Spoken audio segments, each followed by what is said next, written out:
नमस्कार बंधुरा सम्पूर्णा सोमा चैनेले आरो एकटी नतून भिडियो सबाइके स्वागत।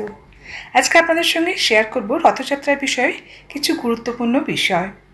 सैकत शहर पुरी रथयात्रार संगे जड़िये रयेछे नाना किंबदंती।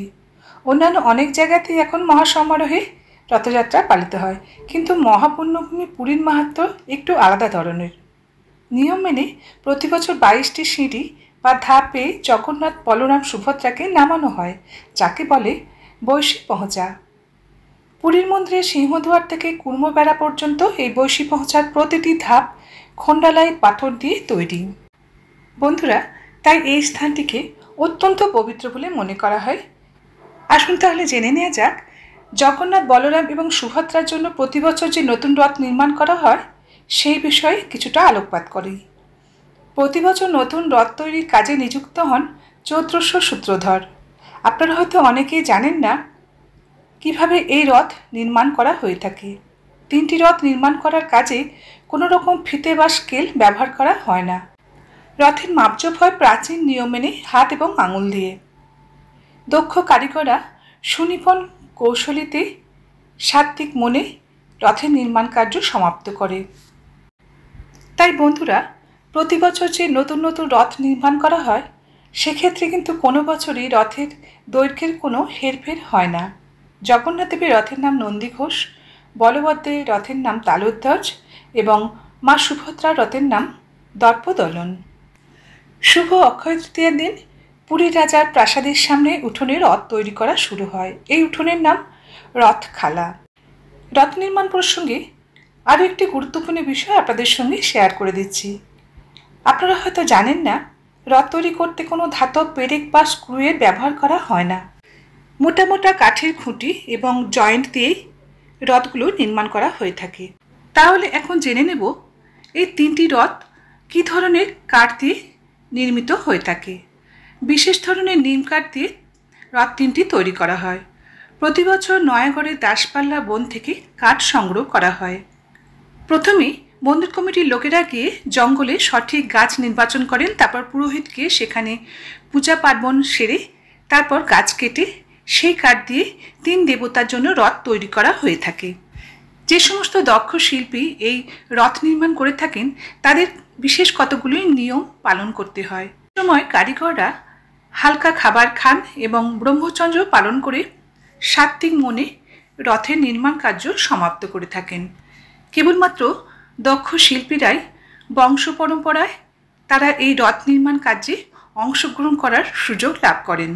বন্ধুরা, এই তিনটি রথ নির্মাণ করার ক্ষেত্রে বিশেষ প্রাচীন প্রথা ও রীতি মেনে সেগুলোকে করা হয়ে থাকে।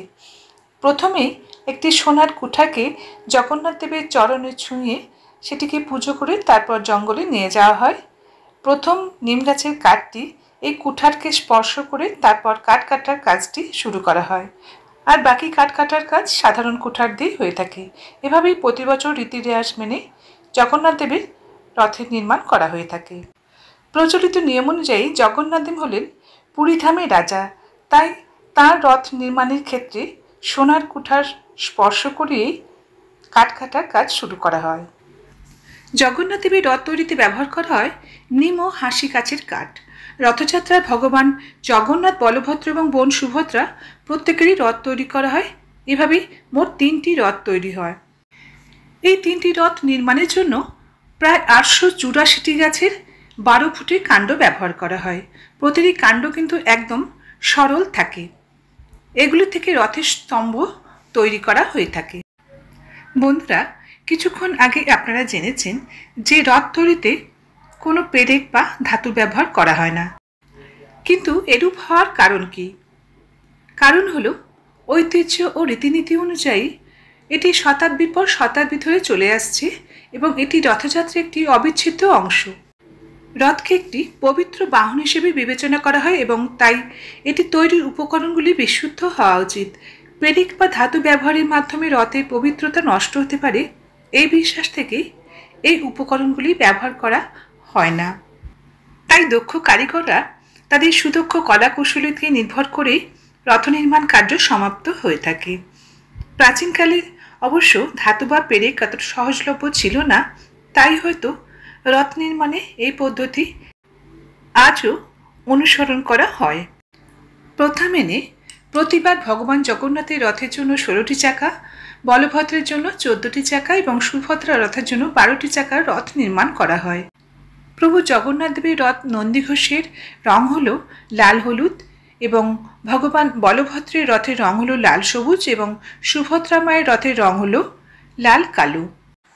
রথ নির্মাণ কার্য সমাপ্ত হওয়ার শেষে চলে আসে আসল অনুষ্ঠান, রথযাত্রার অনুষ্ঠান। পবিত্র রথযাত্রার শুভারম্ভ শুরু হয় পুরীর গজপতি রাজার হাত দিয়ে। এই পুজোর রীতিকে বলা হয় ছাড় পেহেনরা।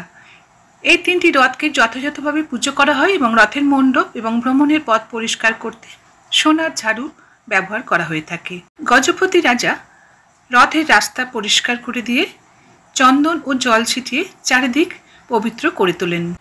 ঠিক এই অনুষ্ঠান পর্বের পরেই রথের রশ্মিতে টান পড়ে, তারপরই ভগবানের রথ গড়িয়ে চলে। খোলকর্তাল সহযোগে বিভিন্ন অনুষ্ঠানের মাধ্যমে ভক্তগণ পবিত্র অনুষ্ঠানটি আনন্দের সঙ্গে সম্পন্ন করে থাকেন। কিন্তু রাজাকেই বা কেন ঝাড়ু দিয়ে রথযাত্রার পথ সাফ করতে হয়? কারণ মনে করা হয় প্রভু জগন্নাথ দেবের কাছে সেবক বা সাধারণ মানুষ এবং রাজা সকলেই সমান বলে বিবেচিত হয়। এরপর দলে দলে ভক্তগণ ভগবান জগন্নাথ, বলদেব এবং সুভদ্রা মায়ের রথযাত্রার রশ্মিতে টান দেওয়ার জন্য উন্মুখ আগ্রহে অপেক্ষা করে থাকেন। মনে করা হয় রথযাত্রার রশ্মি একবার যদি ছোঁয়া হয় তাহলে সারা জীবনের সমস্ত পাপ ধুয়ে মুছে সাফ হয়ে যায়। এভাবেই প্রায় 3 কিলোমিটার পথ অতিক্রম করে 3 দেবতা পৌঁছে যান গুন্ডিচা দেবী অর্থাৎ তার মাসির বাড়িতে ভ্রমণের জন্য। সেখানে তিনি 7 দিন পর পুনরায় রথযাত্রায় আবার ফিরে আসেন মূল মন্দিরে। এভাবেই রথযাত্রা অনুষ্ঠানের মূল পর্বটি সমাপ্ত হয়। আশা করছি আজকের ছোট্ট ভিডিওটি আপনাদের ভালো লেগেছে। ভালো লাগলে অবশ্যই একটা লাইক করে দেবেন।